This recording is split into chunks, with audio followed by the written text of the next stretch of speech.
हरे कृष्णा, जय श्री कृष्णा। कथामृत की एक नई बहुत सुंदर कथा में आप सभी का स्वागत। तो ये कथा थोड़ी अद्भुत है, यूनिक है। और शायद कई लोगों ने, शायद उत्तर भारतीय लोगों ने तो इन भगवान के नाम का कभी सुना भी नहीं होगा। भगवान विष्णु के ही अवतार भगवान ओपिली अप्पन की कथा। ये कथा, ऐसे तो कहते हैं कि ब्रह्मा जी ने नारद मुनि को ये कथा सुनाई है ब्रह्मांड पुराण में। इसकी पूर्ति कर नहीं पाई मैं। बट जिस प्रकार से ये कथा मैंने सुनी, क्योंकि उसी प्रकार से आज आपके सामने प्रस्तुत करने वाली। ओम अज्ञानतिमिरान्धस्य ज्ञानाञ्जनशलाकया चक्षुरुन्मीलितं येन तस्मै श्रीगुरुवे नमः। वाञ्छकल्पतरुभ्यश्च कृपा सिन्धुभ्य एव च पतितानां पावनेभ्यो वैष्णवेभ्यो नमो नमः। हे कृष्ण करुणा सिंधु दीन बंधु जगतपते गोपेश गोपिका कांत राधा कांत नमोस्तुते। तप्त कांचन गौरांगी राधे वृंदावनेश्वरी वृषभानुसुते देवी प्रणमामि हरे प्रिये। हरे कृष्णा कृष्णा कृष्णा हरे हरे, हरे राम राम राम हरे हरे। तो भारत के एक दक्षिणी प्रांत में, one of the state, southern states of south India, Tamil Nadu की में एक गांव है जिसका नाम है तिरुविनगरम। इसे तिरुनागेश्वरम के नाम से भी जाना जाता है और तिरुविनगरम के नाम से भी जाना जाता है। ये कुंभकोणम क्षेत्र के आउटस्कर्ट्स पर ये गांव, या ये सिटी कहेंगे क्योंकि नगर है, तो ये नगर उसके कुंभकोणम के बाहर आता है। इस गांव में, तिरुविनगर में, एक बहुत ही सुंदर, अद्भुत, आ, मतलब इट इज वेरी यूनिक, अनोखा एक मंदिर है भगवान विष्णु का। और उन भगवान विष्णु का नाम है ओपिली अप्पन। इसका जो एक्चुअल मीनिंग है वो मैं आपको लास्ट लास्ट में समझाऊंगी, पर कथा में अंत तक बने रहिएगा। ये जो ओपिलियप्पन मंदिर की जो कथा है, जो ओपिलियप्पन भगवान जी का जो मंदिर है, ये 108 दिव्य देशम में काउंट होता है। Now what is a Divya Desam? Divya देश, दिव्य मतलब डिवाइन, देश इज कंट्री। लेकिन साउथ इंडिया में कुछ अलवर हुए हैं। अजवर, अलवर, इस तरह से बोले जाते हैं। वो तमिल सेंट्स हैं, पोएट्स हैं, जो सेंट है, संत हैं। जिस प्रकार हमारे गौड़ीय वैष्णव में हमारे षट गोस्वामी हैं, जिस प्रकार पुष्टि मार्गीय में उनके अष्ट छाप कवि हैं, 8, उसी प्रकार साउथ इंडिया में 12 कवि संत हुए हैं, जिनको अलवर के नाम से जो जाने जाते हैं, बहुत प्रख्यात है। अलवर का actual meaning in Tamil means immersed, जो भक्ति में डूबा हुआ है। इस प्रकार उनका नाम दिया। तो इन्होंने इन 108 दिव्य देशम की स्थापना की है। दिव्य देशम वो होते हैं मंदिर जहां पर लक्ष्मी और विष्णु जी के, विष्णु भगवान की मूर्ति होती है और उनकी आराधना की जाती है। तो 108 इस प्रकार के मंदिर हैं पूरे भारतवर्ष में। एक्चुअली भारतवर्ष में नहीं, पूरे संसार में। ऐसे बताए, ऐसे लिखा है, कहा है इन अलवरों ने कि 105 जो मंदिर हैं वो भारत में हैं। भारत में कहाँ पर है? तमिलनाडु में, केरला में, आंध्र प्रदेश में, गुजरात में, उत्तराखंड में। और 105 के अलावा एक मंदिर नेपाल में है, और जो कि मुक्तिनाथ है। और 2 मंदिर जो है वो वैकुंठ लोक में। मतलब भगवान के अपने धाम में जो 2 मंदिर हैं उनके, वो वहां पर कहते हैं कि 2 मंदिर वैकुंठ लोक में है, बाकी 105 भारत में, एक नेपाल में। इस प्रकार ये 108 दिव्य देशम है। जो शैवाइट्स हैं, जो शिव जी की आराधना करने वाले जो भक्त होते हैं, उनके 276 मंदिर वो गिनते हैं, शिव जी के जो खास मंदिर कहे जाते हैं। और इस प्रकार ये जो अलवर हैं, इन्होंने इन मंदिरों को बहुत ज्यादा, क्योंकि जगह जगह भ्रमण करके और सब जगह विष्णु भगवान की भक्ति का प्रचार किया, प्रसार किया, इसीलिए उनकी कथाओं में भी ये 108 दिव्य देशम में से एक दिव्य देशम जो है वो तिरुवनंतपुरम में है, भगवान ओपिलियप्पन के मंदिर के स्थान पर। ये ऐसा भी माना जाता है कि जितने भी ये अलवर हैं, जैसे पुष्टि मार्गी के भी जो अष्टछाप कवि हैं, वो भी कहे जाते हैं कि किसी न किसी भगवान के कोई पार्षद का स्वरूप है।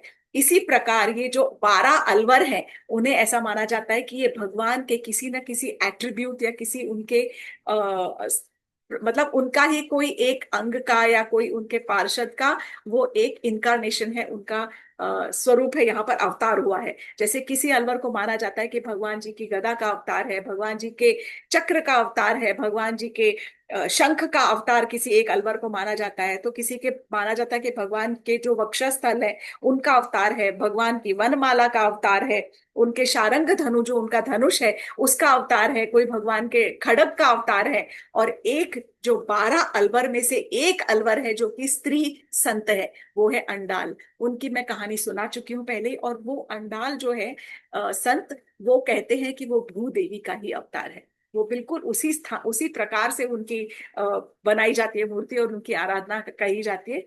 भूदेवी या लक्ष्मी देवी, भूदेवी का अवतार है वो। तो उनको इसी प्रकार से पूजा जाता है। अब हम आते हैं ये दिव्य देशम ओपिलियप्पन भगवान की जो मंदिर है उसकी कथा के बारे में। जैसा कि मैंने कहा, इस कथा का वर्णन ब्रह्मांड पुराण में आता है। कहते हैं कि ब्रह्मा जी ने नारद मुनि से ये कथा कही। इसकी पूर्ति मैं नहीं कर पाई हूँ, बिकॉज ब्रह्मांड पुराण बहुत बड़ा है और शायद मैं उसको मतलब मेरे पास संक्षिप्त है तो उसमें मुझे मिला नहीं। I try to go through it but I was unable to find it.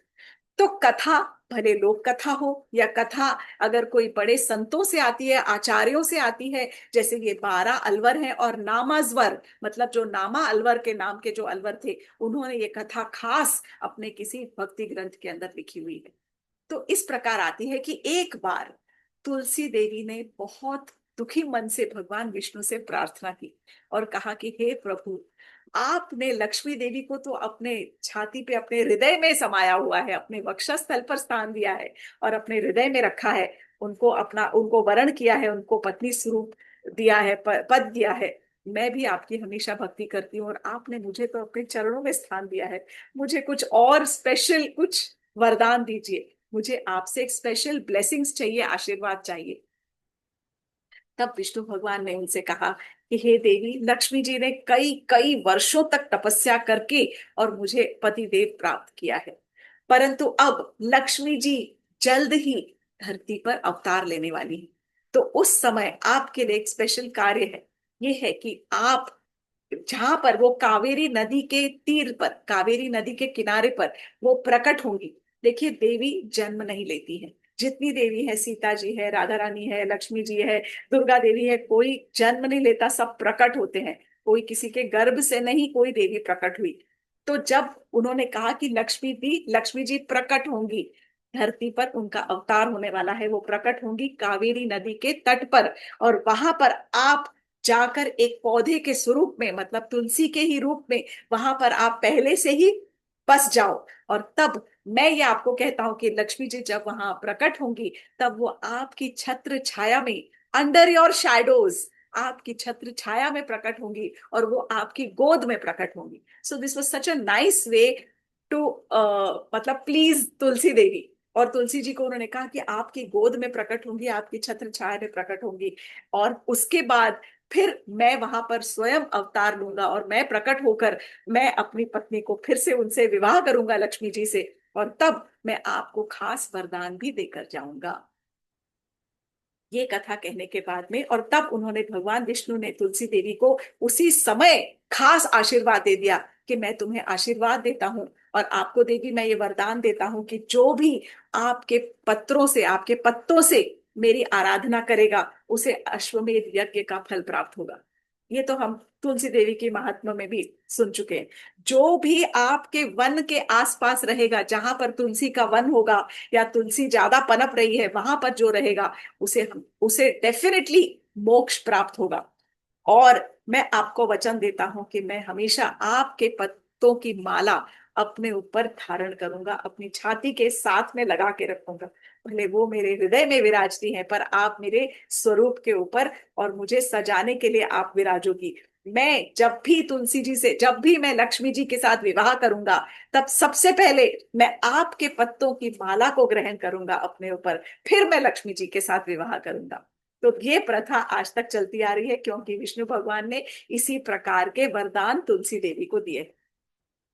जैसा कि मैंने कहा, ये पूरी कथा नामालवर में, नाम अजवर करके एक संत हुए हैं, जो 12 अलवरों में से एक हैं। उन्होंने ये अपने ही ग्रंथ के अंदर इसके पूरा लिखा है। अब हमने ये कथा एक हो गई। अब दूसरी तरफ ऐसा है कि हमने ऋषि मार्कंडेय का नाम सुना हुआ है। ऋषि मार्कंडेय जो है वो ऋषि ऋषि मृकंड और माता मनस्विनी के पुत्र हैं।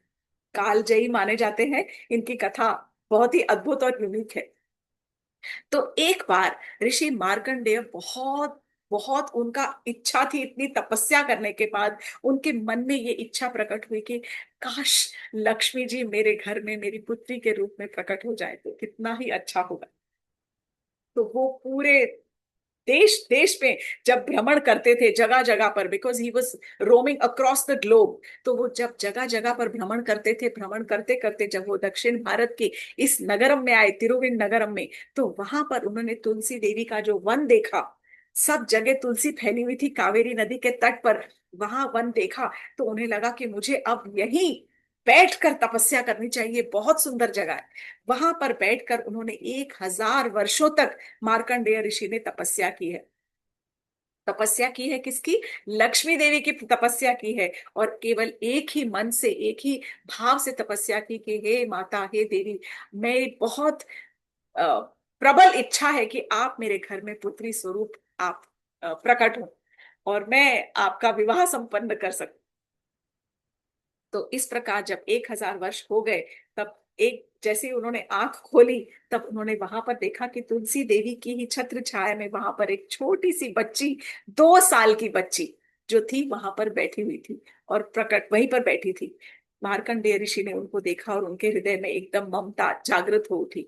तब तुरंत कहते हैं कि वो जो छोटी बच्ची थी वो उछल कर आकर और तुरंत मार्कंडेय ऋषि की गोद में बैठ गई और कहने लगी कि मुझे नहीं पता कि मैं यहाँ क्यों प्रकट हुई हूँ, मैं क्यों आई हूँ। मुझे नहीं पता मैं कहाँ से आई हूँ, मैं क्यों आई हूँ, लेकिन आज से आप ही मेरी माता हो और आप ही मेरे पिता हो। इस प्रकार कहकर बच्ची ने जब कहा तो मार्कंडेय ऋषि का हृदय पिघल गया और उन्होंने बच्ची का आलिंगन करके और बच्ची को अपने घर ले गए, अपनी कुटिया में ले गए। और तब से उन्होंने उस छोटी सी बच्ची को उसका लालन पालन पोषण करना शुरू कर दिया।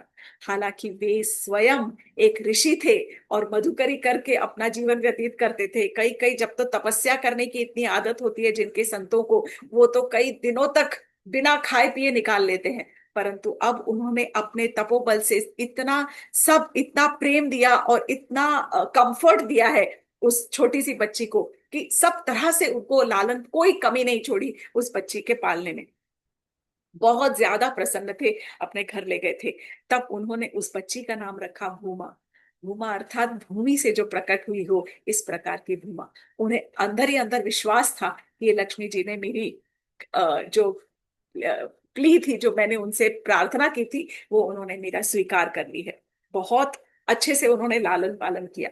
जब वो छोटी बच्ची किशोर अवस्था को हो गई, तब एक दिन की बात है। छोटी किशोर अवस्था भी छोटी ही होती है। किशोर अवस्था को प्राप्त हुई बच्ची, तब एक बार मार्कंडेय ऋषि के दरवाजे पर एक वृद्ध व्यक्ति वहां पर आए और उन्होंने दरवाजा खटखटाया। जब दरवाजा खटखटाया तो दरवाजा तो खुला ही हुआ था और मार्कंडेय ऋषि वहां पहुंचे और उन्होंने देखा कि ये तो एकदम अजीब सा बड़ा बूढ़ा सा व्यक्ति कोई खड़ा है। और तब उन्होंने कहा कि बोलिए, मैं आपकी किस प्रकार सेवा कर सकता हूँ। तब उस वृद्ध जो व्यक्ति थे उन्होंने कहा कि हे ऋषिवर, मेरी आपसे एक अर्चना है, एक प्रार्थना है, एक रिक्वेस्ट है। बोले हाँ कहिए। बोले मैं आपकी बेटी से विवाह करना चाहता हूँ। अब मैं आपसे उनकी आपकी बेटी का हाथ विवाह के लिए मांगने के लिए आया हूं, ताकि मैं अपना बचा हुआ जो जीवन है वो आराम से सुकून में बिता सकूं। ऋषि वॉज शॉक्ड, बिकॉज उन्हें लगा कि ये तो सही नहीं है। कहाँ मेरी इतनी छोटी सी कोमल सी बच्ची और कहाँ ये वृद्ध व्यक्ति। तो तब और लेकिन ये आए हुए guest, he is a guest. और जो मेहमान आते हैं, जो हमारे यहाँ गेस्ट आते हैं, उनको कहते हैं कि जो भी कहते हैं उनको हमेशा खुश रख के अतिथि देवो भव की तरह ट्रीट करना चाहिए, उनकी हर इच्छा को पूरा करना चाहिए। तो ऋषिवर ने कहा कि ये जो भी आप ब्राह्मण देव हो, ये जो आप कह रहे हो ये सही नहीं है। This is not right. मेरी बेटी अभी बहुत छोटी है, वो बहुत बालिका ही है अभी, उसे तो घर गृहस्थी के बारे में कुछ भी नहीं पता। वो तो अभी भी खेल में मग्न रहती है। उसे घर का कुछ भी नहीं मालूम, उसे तो खाना भी बनाना नहीं आता। और यदि मैंने उसको खाना बनाना सिखा भी दिया तो उसे कैसे पता चलेगा कि किसमें कितना नमक डालना है? हमेशा कुछ गलत ही होता रहेगा। और कभी कभी हो सकता है वो नमक डालना भी भूल जाए। उसे कुछ भी नहीं पता। और आप इतने वृद्ध हो, इतने बूढ़े हो, मुझे पता है कि आप इस उम्र में यदि आप ब्याह करना चाहते हो तो आपके लिए एक ही चीज मायने रखता है कि खाना मुझे अच्छा मिले, ताकि आपका शरीर, आपके शरीर को पोषण अच्छा सा मिलता रहे। वो मेरी बेटी तो कर ही नहीं सकती, आपके शरीर को पोषण नहीं दे सकती है। आप कहीं और जाइए, मेरी बेटी से विवाह मत करिए। तब वो ऋषिवर ने, वो जो ब्राह्मण थे वृद्ध, वो बोले नहीं, मैंने तो अपना मन बना लिया है कि मुझे आपकी बेटी से ही विवाह करना है। तब ऋषि मार्कंडे ने कहा कि परंतु मैं कह रहा हूं मेरी बेटी बहुत छोटी है और उसे खाना नहीं बनाना आता। यदि वो खाना ढंग से नहीं बनाएगी तब आपको क्रोध आएगा, क्योंकि आपको, जैसा कि मैंने कहा, कि आपको केवल अपने शरीर के पोषण के बारे में ही आप सोच रहे हो। मेरी बेटी खाना नहीं बनाएगी तो आप क्रोधित हो जाओगे, और इस क्रोध में आपकी, आपके शरीर को और ज्यादा तकलीफ होगी, और ज्यादा बीमारियां आ जाएंगी। ये सही नहीं है। आप बहुत ज्यादा वृद्ध हो और मेरी बेटी बहुत छोटी है। आप मुझे क्षमा कर दीजिए, but this will not work out because this is not fair. This is exactly how he said. परंतु वो जो वृद्ध व्यक्ति थे वो वहीं खड़े रहे, अड़ गए। बोले कि मैं आपका अतिथि हूँ और मैं यहाँ से जाऊंगा नहीं जब तक आप अपनी बेटी का विवाह मुझसे नहीं करते हो। मार्कंडेय ऋषि बहुत ज्यादा असमंजस में पड़ गए। तब उन्होंने बिना कुछ बोले समझे सीधा अपनी कुटिया के अंदर गए और आंख बंद करके वो ध्यान मग्न हो गए। उन्होंने भगवान विष्णु का ध्यान लगाया, उनके चरणों में ध्यान लगाकर, और भगवान विष्णु को प्रार्थना की। कितनी अच्छी, सरल, सिंपल सी चीज है कि यदि हम भी ये समझे कि जब हमारे जीवन में कोई भी तकलीफ आए तो जिस प्रकार बड़े बड़े ऋषि सोचते हैं in terms of difficulty, immediately भगवान के नाम का शरण लेना चाहिए और भगवान के नाम पर ध्यान लगा के वो बताना चाहिए। जैसे कि ऋषि मार्कंडेय कह रहे हैं कि हे प्रभु, आंख बंद करके वो कह रहे कि हे प्रभु, मेरी आंखों से माया का पर्दा हटाइए। ये बहुत विचित्र हो रहा है, जो भी हो रहा है ये ठीक नहीं लग रहा। कुछ अद्भुत है, कुछ विचित्र है, कुछ अनहोना है, कुछ समझ नहीं आ रहा है। मुझे आप राह दिखाइए, मुझे पथ दिखाइए, मुझे इस पाप से मुक्ति दीजिए। अगर मैंने अपनी बेटी का विवाह कराया इतने वृद्ध व्यक्ति के साथ तो मुझे पाप लगेगा। और यदि मैंने अपने घर आए अतिथि का सम्मान नहीं किया, उनके शब्दों का सम्मान नहीं किया, तो मुझे पाप लगेगा। आप मुझे राह दिखाइए कि मैं किस प्रकार कोई पाप करने से रोक जाऊं। माया का पर्दा हटाइए और मुझे सही पथ दिखाइए। जैसे ही उन्होंने आंख बंद किया तब उस समय उनके आंखों के सामने वो भगवान विष्णु के चतुर्भुज रूप के दर्शन हो गए। और तुरंत ही आंखों में ही वो जो दर्शन हुए, तुरंत वो वृद्ध व्यक्ति बन गए और फिर से वो भगवान विष्णु बन गए। तब उन्होंने आंख खोला और बाहर की तरफ देखा तो उन्होंने वही वृद्ध व्यक्ति को बाहर दरवाजे पे देखा। फिर आंख बंद की तो वो वृद्ध व्यक्ति ही फिर से भगवान विष्णु के रूप में प्रकट हो गया। इस प्रकार बार बार होता रहा। तब मार्कंडेय ऋषि को ये विश्वास हो गया, क्योंकि लक्ष्मी जी जब मेरे घर प्रकट हुई हैं तो उनसे विवाह करने के लिए तो भगवान विष्णु ही आएंगे ना। और वो यहाँ पर मेरा टेस्ट ले रहे हैं, वो ही इज टेस्टिंग मी, मेरी परीक्षा ले रहे हैं।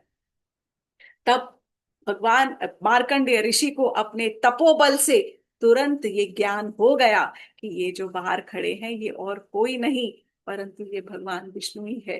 तुरंत मार्कंडेय ऋषि गए वहां पे, भगवान के चरणों में गिरकर उन्होंने क्षमा मांगी और कहा कि प्रभु, ये किस प्रकार के आप रूप ले लेकर आते हो और किस प्रकार छलते हो अपने भक्तों को। आपने तो मुझे भी माया में डाल दिया। मैं किस प्रकार आपको, कोई मेरा कोई, आई हैव नो, मतलब नो स्टैंडिंग, मेरा क्या है कि मैं आपको रोक सकूं।